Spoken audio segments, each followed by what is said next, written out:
we are focusing on certain important numericals on atomic structure. This numerical is related to a quantum number, and it says that how many electrons in an atom may have the following quantum number. Now they have given you the principal quantum number, they have given you the spin quantum number. Sometimes in some books they are also writing in this manner. So please don't get confused कि what is this. This is again related to your spin quantum number, क्योंकि S आ गया है यहाँ पर. ठीक है. Now you know the principal the spin quantum number. This is your principal quantum number, you know. So n is equals to 4 3. If you see the Bohr's formula, Bohr's have given 2n square. Now by this you can understand. Then when you put n is equals to 3, what you get it? 3 3 is a 9. And 9 2s are 18. 18 electrons you can substitute in n principal quantum number. But you see that this particular 18 one, in this, if you remember your point, the half of the part of this, suppose 2 electrons are given to you. In this, one will move in clockwise direction, other will move in anti-clockwise. So clockwise के लिए we give a positive half and anti-clockwise we give a negative half, है ना. तो यहाँ पे half है, negative half is given to you and they are giving you total electrons कितने आ रहे हैं आपके. जब principal quantum number is 3, then you are getting 18 electrons. It's mean half of them 9 electrons will have this value, positive half value, and half the value of it will have the negative value. ठीक है, negative of half. तो S में negative half है, तो आप यहाँ लिखोगे half of them is that. Half कितने होंगे? 9 electrons will have S is equals to minus half. ठीक है. अगर प्लस होता तो भी यही आंसर होता. Half of them will have S is equals to this thing. Now suppose if I give you n is equals to 3, L is equals to 0. ठीक है, मैंने आपको ये वैल्यू दी रखी है. अब now I am asking you to give the values of what are the electrons will have, what are the values of spin quantum numbers are there. तो आप यहाँ पे simple is that you can write down that n is equals to 3. If you remember your formula, L is equals to n minus 1 होता है ना, 3 minus 2 होता है, 3 minus 1. ठीक है, यू गेट इट 2 हो गई है, तो L की वैल्यू 2. लेकिन but I have already mention you, इससे पहले भी जो वैल्यूज़ होती हैं वो गिवन होती हैं, आपको नोन होना चाहिए. L इज इक्वल्स टू 0 भी होगा, 1 भी होगा, 2 होगा एक्चुअल फॉर्मूले में से, तो you will get this thing. But you know this and they have given you the L is equals to 0. और 0 के केस में if you remember we always I have mention you, अगर L की value 0 है तो S को relate कर रहा है, 1 है तो P को, 2 है तो D को, 3 है तो F, यानी it is relating to your S1. ठीक है, योर S ऑर्बिटल्स को शो कर रहा है. So in that particular case if you see दो n is equals to 3, L is equals to 0, M will be also 0. Spin quantum number क्या हो जाएंगे? 2 होते हैं ना, एक क्लॉकवाइज है एंटी क्लॉकवाइज, तो प्लस हाफ रहेगा और एक आपका माइनस हाफ रहेगा. This way will be there. तो देयर विल बी 2 इलेक्ट्रॉन्स. तो इस कंडीशन में कितने इलेक्ट्रॉन्स आपके पास आए? 1 2. तो 2 electrons. You are getting my point how you have to solve your answers. 2 electrons. ठीक है, ये आपका आंसर होगा, 2 इलेक्ट्रॉन्स में भी. तो ये चीज़ें हैं. आप जैसे सपोज करो यहीं टीचर आपको n इज इक्वल्स टू 3 देती है और L इज इक्वल्स टू 1 दे देती है, तो P के L के केस में you know that it is related to P. P में टोटल कितने होते हैं? फिर रिमेंबर P आपका ये होता है 1 2 3 4 5 6 इलेक्ट्रॉन मैक्सिमम पॉसिबिलिटी. ये PX PY PZ, तो वो तो देखते ही हमें दिख रहा है ना. तो आप इसमें आराम से you can make it point that M is equals to +1 भी होगा, 0 भी होगा और -1 भी होगा. हर एक वैल्यूज़ पर आपकी plus half negative half, plus half negative half, plus half negative half, plus half negative half, you will get it, है ना. तो this way you can easily calculate over या एंड यू कैन हैव. क्योंकि देखो यहाँ पे तुम यहाँ n/2n² इसीलिए नहीं ले रहे हो क्योंकि तुम यहाँ पे जब लगाओगे, है ना, अब तुम्हारे पास पॉइंट आना चाहिए कि भाई in the previous question ma'am you have solve with this formula, but in these 2 questions you are not filling this. Now see what will happen. If you see this thing 2n², then what will be your answer? This will be in this manner ना. 2 ये आपका 9 हो जाएगा, 18 electrons हो जाएंगे. 18 फिर आप वही कहोगे हाफ में half electrons will shows plus half will negative half, है ना. अब आप समझ ही नहीं पाओगे कि आपको करना क्या है. यहाँ पे L की 0 वैल्यू देते ही यू कैन अंडरस्टैंड कि they are talking about which orbitals और विच स्ट्रक्चर्स, किसकी बात कर रहा है वो. तो आप इसमें जब ये दिया L की वैल्यू दी रहेगी तो आप 2n² का फॉर्मूला नहीं लगा के आंसर निकालोगे, आप इसी वे पे निकालोगे. ठीक है. So you are getting my point. In this you get it plus half minus half plus half minus half plus half minus half. Total कितने इलेक्ट्रॉन्स दिखेंगे आपके? 6 इलेक्ट्रॉन्स दिखेंगे. It's okay. Any doubts? So this is one of the numerical. Now sometimes they give you this type of question and they ask you, जैसे ये question दे रखा है, explain giving reasons which of the following set of quantum numbers are not possible. मैंने एक लिखा है. I am also writing one more also. Let's write down one more. Now these two examples are there. Just see, focus on it. n is equals to 0. This will never be possible, not possible. क्यों नहीं है possible? क्योंकि अगर याद करो principal quantum numbers 1 n की value 1 2 3 4 से शुरू होती है. ठीक है. Now this one is not possible क्योंकि n is equals to 0. Never be possible. You always have to, if you remember, आप अपना ऑर्बिट बनाते हो तो आप KLM लिखते हो. It start with 1 2 3. 0 से आज तक कभी किसी टीचर ने नहीं सिखाया. तो this is not possible and this is possible. देखो n की वैल्यू 1 है, l की वैल्यू 0 होगी, m इज इक्वल्स टू 0 हो सकता है, s में प्लस हाफ नेगेटिव हाफ दोनों पॉसिबल है. तो this is also a possible case. Right. Now calculate the wavelength of an electron moving with the velocity of this thing. This value 2.05 into 10⁻⁷ meters second minus 1. Now they have asked you to calculate the wavelength they are asking you, and velocity they have given you. If you see these things, that this particular numerical is based on according to de Broglie's equation पे based है. तो de Broglie's equation क्या होती है? Wavelength Planck's constant mass upon velocity भी आ जाएगा. So Planck's constant की वैल्यू होती है. Sometimes they will give you, sometimes they will not give you.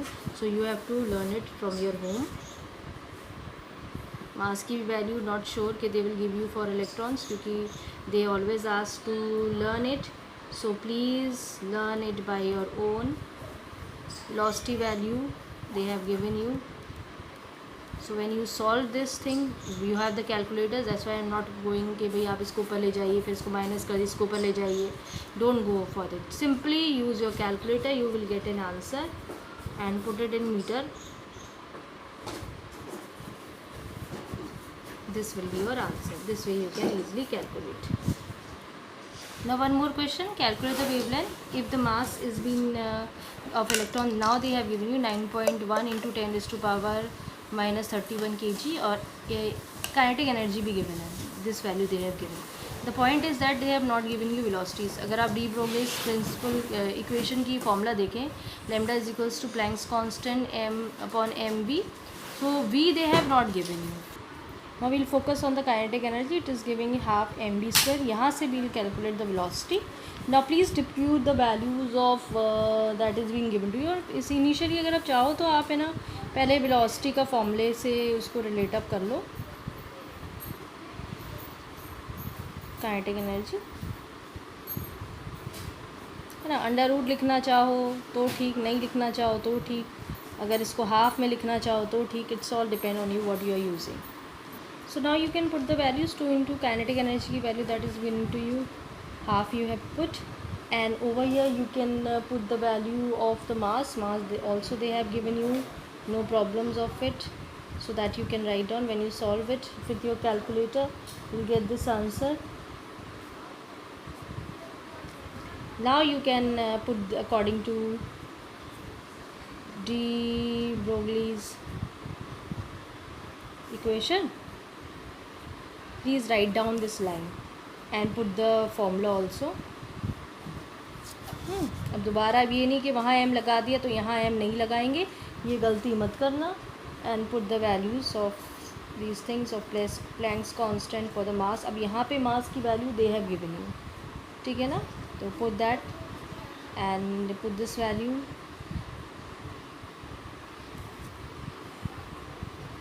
(8.967 into 10⁻⁻7 m. इतना भी छोड़ दोगे तो भी ठीक है. अगर चाहो तो इसको प्लैंक्स कांस्टेंट आर्मस्ट्रॉन्ग्स में कन्वर्ट कर लो. Then also you'll get the value. Now one more thing, electronic configuration they will ask you. I have already mentioned you. जो problematics हैं वो आएंगे, transition elements वो आते हैं. FE है, they will give you, maybe possible they will give you atomic number. So 26 you know. So 1s2, 2s2, 2p6, 3s2, 3p6. Now you know these are the transition elements. तो यहाँ पहले 3D आता है पहले, फिर 4s आता है, 4s2 and over year 3D how much 5. अगर हम n+l रूल के हिसाब से देखेंगे तो भी आप देख सकते हैं, वैसे भी देख सकते हैं ना. Please focus on everything. और इसकी एनर्जी कम होती है कंपैरिजन टू दिस, तो आप सब देख के तब लिखिए. बट अगर आप अपना वो जो हमने अपना शॉर्टकट देखा था, स्कूल स्कूल पब्लिक स्कूल और DPS DPS FDPS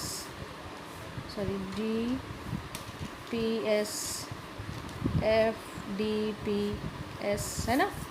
so in this way मैंने बताया था ना, S को आप 1 से स्टार्ट करिएगा, P को 2 से स्टार्ट करिएगा, D को 3 से स्टार्ट करिएगा, F को 4 से स्टार्ट करिएगा. ठीक है, this way you have to, and you can put it you electron.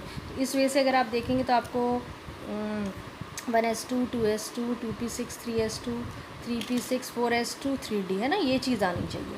लेकिन आपको मालूम है कैल्शियम तक तो ये रूल बहुत सही फॉलो होता है, लेकिन उसके बाद से ये थोड़ी चेंज हो जाता है. डी वाला पहले लिखते हैं, फिर एस लिखते हैं. ये हम डिस्कस कर चुके हैं, we are not discussing over here.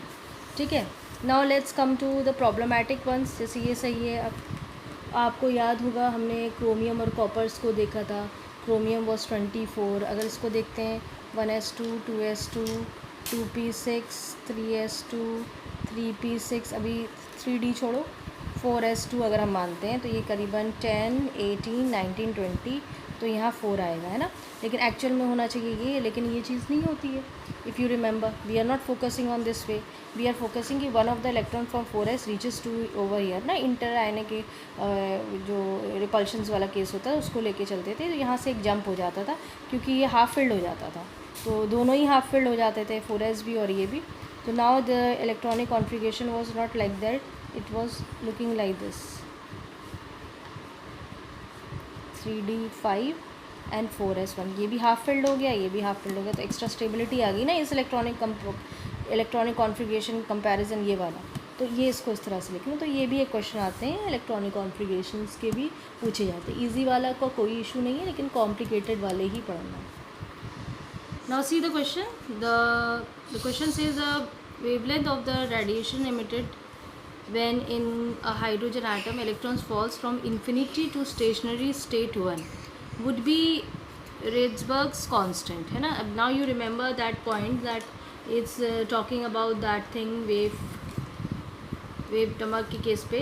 ठीक है. So it's 1 upon wavelength. और अगर आप इसको देखें तो यहाँ पे या तो आप उसकी रिड्सबर्ग्स कांस्टेंट की वैल्यू लिख दीजिए डायरेक्ट, या फिर आप चाहें तो अपना फॉर्मूला लिख दीजिए.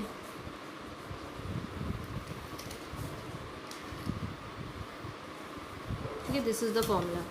अब ये वैल्यू आपको गिवन है 1.097 इंटू 10⁻⁷. अब यहाँ ऑलरेडी कहा रखा है कि जो पहला उसका है वो स्टेशनरी है ना. ये चीज़ तो वैसे भी, क्योंकि देखो यहाँ पे इन लोगों ने कुछ सीरीज़ नहीं बोली है कि बेलमर्स है या लीमेंस, कोई सीरीज़ नहीं बोली. उन्हें दिया रखा है जो पहला है वो स्टेशनरी है और उसकी वैल्यू 1 है और इन्फिनाइट तक जा रहा है. तो ये जो फर्स्ट वैल्यू ये हमेशा फिक्स्ड होती है, तो इसकी वैल्यू ने दी रखी है 1, और ये जो वैल्यू है वो इनकी इन्फिनिटी होल स्क्वायर दी रखी है. ठीक है, when you solve this then you will get a value that is, ये कंडीशन तुम्हारी 1/λ है. अगर तुम इसको लैम्डा को रखो तो हर चीज़ पलट जाएगी.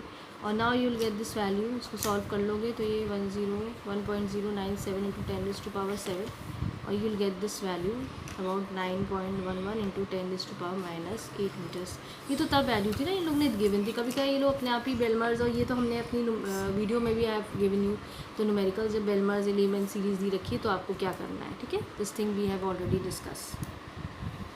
Now this is the way when they have given you Lehman series दी रखी है. अब आपको याद होगा अपना formula, if you remember that same thing you can apply. देखो बेटा इसमें ना अलग अलग हमने ये लिखा हुआ है, आप अलग फार्मूला भी इस्तेमाल, मैंने इसलिए दोनों से आई एम टेलिंग यू, जैसे आपको ये रिमेंबर आपको ये रहा होगा, because we have discuss the video in this manner.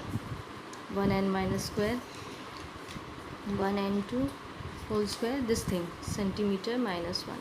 ये वैल्यू जो होती है आपकी ये बेसिकली 1/λ के बराबर होती है ना। तो ये 1/, वेव जो आपका नंबर है वो आपका 1/λ होता है। इसको रख लीजिए। अब आपको यहाँ लैम्डा रखना है। अगर आपको लैम्डा की वैल्यू निकालनी है तो 1/, ये सब चीज़ें अपॉन में चली जाएंगी, है ना। तो आप ये you can focus on it and you can solve the values. अब बेसिकली होता क्या है कि if you focus on this thing then please go through the initial part only, whatever is being given to you, then only you can have a point later on. So please try to solve it over here only. जो आपका वे function आपको दिया रखा है 109677 layman's की series है, fix series होती है, n1 की वैल्यू 1 होती है फर्स्ट, और ये 2 दी रखी है, 2 का स्क्वायर दिया रखा है, ठीक है। तो this way you get the value that is 8 point when you solve it into 10⁴। अब आपको इस पे अपना लिखना है क्योंकि आपको वेवलेंथ निकालनी है। वेवलेंथ आपको निकालना है तो ये आप ये वाला फॉर्मूला है, आपको ये भी पता है, ये भी पता है। वेवलेंथ इक्वल्स टू 1 फंक्शन, तो what you have to do it 1/8.225 into 10⁴ you will get, तो you get this value 1.216 into 10⁻⁵ centimetre, ठीक है। वेवलेंथ है, कोशिश करो एमस्ट्रॉम में कन्वर्ट करने के लिए, तो एमस्ट्रॉम में कन्वर्ट करोगे एमस्ट्रॉम में तो ये तुम्हारी वैल्यू आ जाएगी, ठीक है। तो इट्स 1216 आर्मस्ट्रॉन्ग। तो this way also you can do the formula this numerical on this. ये इंपॉर्टेंट, देखो ये जो मैं न्यूमेरिकल बता रही हूँ these are very important, they will come in the board examination every year. The point is that इनमें से आते हैं डी ब्रोगलीज या हेंसबर्ग प्रिंसिपल, ये तो डेफिनेट है, दोनों में से कोई एक ज़रूर आएगा। Now class, we have to talk about this thing, calculate the mass of the electrons H इतना, the uncertainty in the position and the velocity of a particle is given to us। ये uncertainty और position की value है, velocity की value है, ये Planck's constant उन्हें दिया रखा है। You have to calculate the mass of the particle. Now please I am whatever numericals I am discussing, you please don't think these things will come in the pre board, it's just an idea to once again recall with the different numericals that is being asked in the board examination. So over here you will write down in answers according to your Hensberg's uncertainty principle. Why I am writing all these things again and again, because the point is that now when you are writing this thing and you are writing the formula, you get marks in that. Maybe possible your answer is wrong or your substitution is wrong, but you will get the marks in the formula when you are writing it. So it's very important, right? And in this case what they have given you, delta x value they have given you, they have given you about your delta v they have given you 10⁻⁻24। Planck's constant भी ये दिया रखा है 6.625 into 10⁻, it is -34 है, जून 2। So these values they have given you, you have to simply calculate the value of M को आपको करना है, तो एम को आप इसके इक्वलेंट कर दीजिए। So what you will get it x, ये सारी वैल्यूज़ नीचे आ जाएंगी। ये क्या हो जाएगा 4 pi delta x and delta we, ये वैल्यू आ जाएंगी। प्लैंक्स कांस्टेंट की वैल्यू लिख लीजिए 6.625 इंटू 10⁻⁻24। 4 पाई की वैल्यू है 3.14, बाकी कैलकुलेटर इज़ देयर। एक्स की value put it 10⁻⁻10 because they have given it to you. Delta v की वैल्यू लिख दो 5.27 into 10⁻⁻24। So when you have the calculator, when you substitute these values, you calculate with that, then you will get a value that will be equivalent to 0.1 kg. This will be the marks, approximately you will get the marks. Now let's focus on the other example also. They have given you the calculate the uncertainty in the position of an electron whose velocity they have given you, accurate up to this %, mass of electron they have given you. Let's focus on it. Now children, just focus on it. First you write down the according to the same thing, Hensberg's uncertainty principle, और उसके बाद आप formula लिखोगे delta X delta V H Planck's constant 4 pi and mass of the electrons. It's not only the electron, you know these we have already discussed about the Hensberg's uncertainty.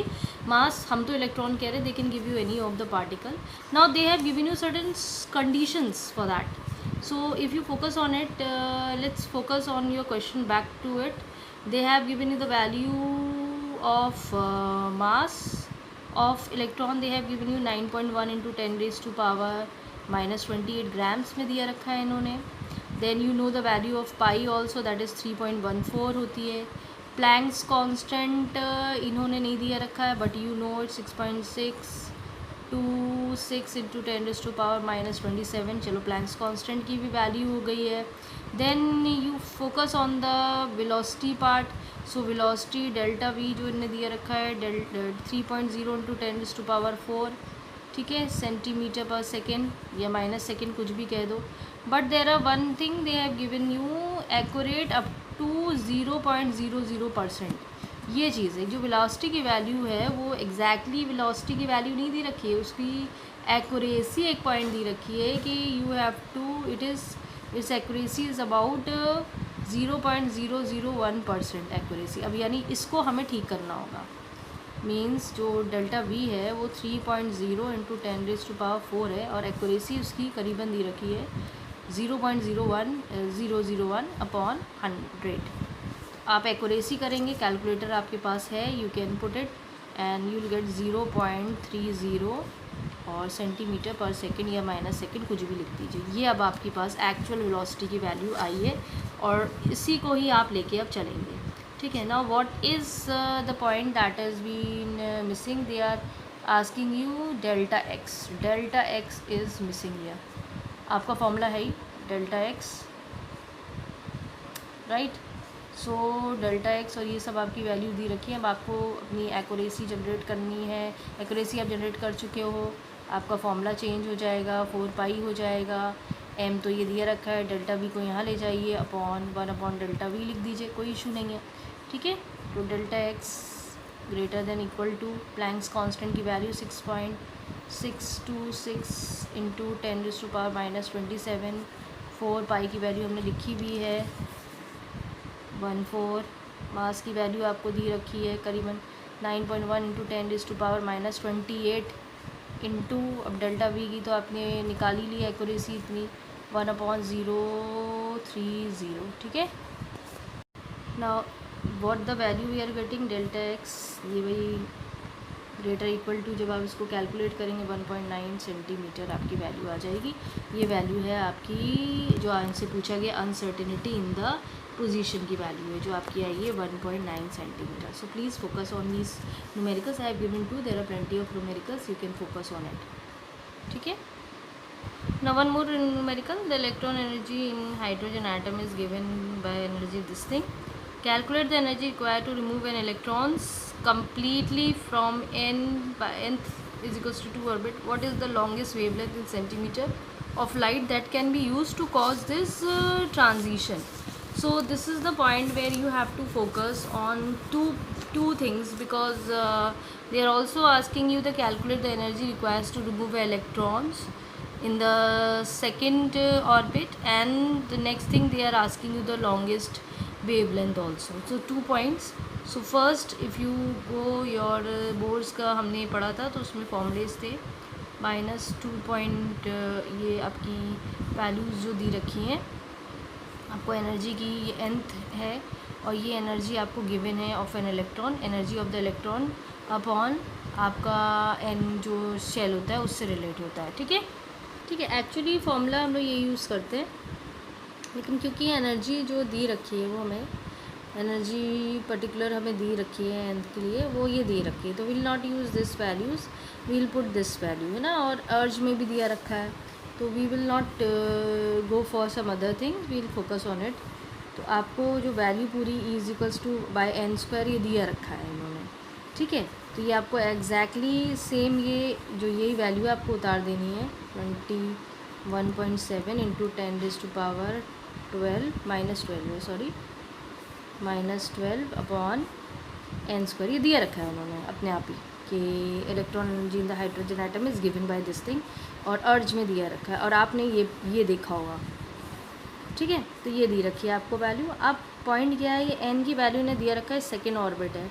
Second orbit है तो आपने क्या लगाएंगे इसमें, you will put 2 whole square, है ना. लगा दीजिए स्क्वायर, लगिए लगाइए लगाइए ना लगाइए, पावर चढ़ा दीजिए। Now you have the calculators with you. तो ये n की वैल्यू भी चेंज हो जाएगी क्योंकि we are talking about the second orbit. तो ये वैल्यू माइनस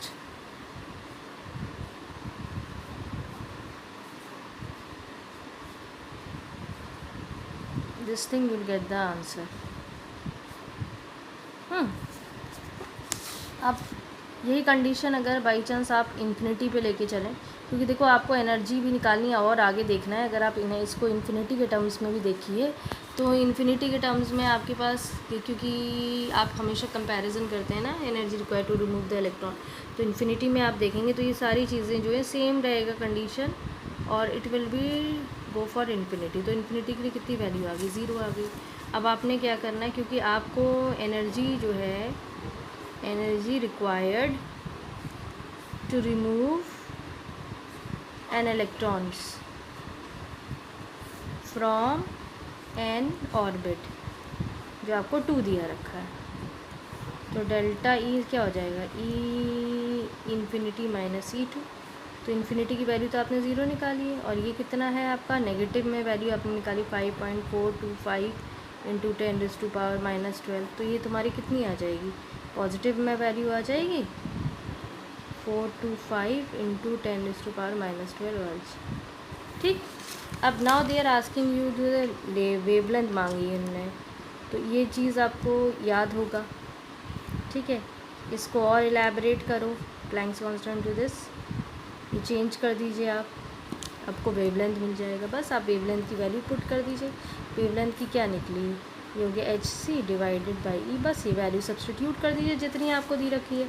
अब प्लैंक्स कांस्टेंट की वैल्यू आपको माना 6.626 इंटू 10⁻⁻27, इसकी भी वैल्यू मालूम है आपको। ठीक, और ये वैल्यू भी आप निकाले हुए हैं, डेल्टा ई की वैल्यू निकालना पड़ा ना, मजबूरी थी। तो 425 इंटू 10⁻⁻12, जब आप कैलकुलेटर से कैलकुलेट करेंगे then you will get 3.664 into 10⁻⁻5 centimeter. इसको आर्मस्ट्रॉन्ग में कन्वर्ट कर लो, ये आई 3664 आर्मस्ट्रॉन्ग हो जाएगी आपकी। ठीक है, तो ये भी एक क्वेश्चन होता है जो बोर्ड में कभी कभी, ये तो रेयर ऑफ द रेयर से लास्ट ईयर नहीं आया था।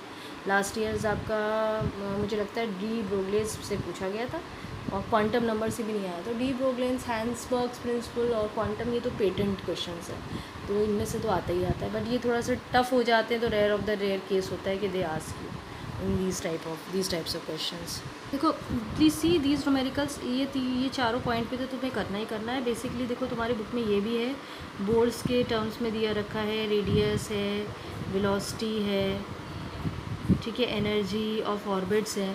ठीक, इसका डेरिवेशन नहीं है, सिर्फ फॉर्मूले याद करने हैं इसके। ठीक है, और फॉर्मूले पे न्यूमेरिकल्स हैं। ये जो 4 क्वेश्चंस हैं ये बहुत पेटेंट है, ये 100% इनमें से बोर्ड में आएगा पेपर, इसमें कोई इफ़ एंड बट नहीं है, आप इसको इग्नोर नहीं कर सकते। ये थोड़ा सा rare of the rare case हो जाता है क्योंकि थोड़े कॉम्प्लिकेटेड हो जाते हैं, फॉर्मूले बड़े बड़े हैं, लेकिन फॉर्मूले याद करके जाना, एक आध न्यूमेरिकल्स देख लेना, एनर्जी पे पूछ लिया जाए तो पूछ लिया जाता है। डेरिवेशन नहीं है, सिर्फ फॉर्मूले बेस्ड न्यूमेरिकल है। इसके अलावा इस पोर्शन में, इस चैप्टर में जो तुम्हें ध्यान रखने वाली बात है वो है इलेक्ट्रॉनिक कॉन्फ़िगरेशन। देखो कुछ चीज़ें होती हैं जो इंपॉर्टेंट होती हैं, so that you should not ignore. Electronic configuration मैंने तुम्हें बता चुकी हूँ, इसमें क्वेश्चन भी आएगा इलेक्ट्रॉनिक कॉन्फ़िगरेशन में, और रीजनिंग भी आएगी। रीजनिंग भी हमने अपनी वीडियोस में डिस्कस कर ही रखी है, सो प्लीज़ डोंट फॉरगेट। फिर आते हैं सारे डेफिनेशंस में कुछ चीज़ें हैं जो आपकी आएगी। देखो हुंस, फिर ऑर्बिट, ऑर्बिटाल में डिफरेंसेस, ठीक है, क्वांटम नंबर कोई भी पूछ लिया जाए, any of the quantum number, फिर Pauli's exclusive principle, exclusion principle, ठीक है, ये डेफिनेशन आ जाए, या कह देते कभी का explain with the help of an example, N+A rule आ जाता है। ये थोड़े पेटेंट वाले क्वेश्चंस होते हैं जो बहुत ज़्यादा, क्योंकि देखो ऊपर के तो 2-3 पोर्शन कट ही चुके हैं तो वो है ही नहीं, अब रहे ही नहीं है, लेकिन ये कुछ ऐसी चीज़ें हैं जो कि पूछी जाती हैं। ठीक है, तो प्लीज़ डोंट इग्नोर इट। ये तो टॉपिक ऐसा है 100%, इतना पोर्शन तो आपको इस चैप्टर पे लेके चलना ही है, you can not ignore. So I think we have covered few things. If something is left or you are confused in some points, then please let me know so that I could make a video on it and I can tell you about it. Okay.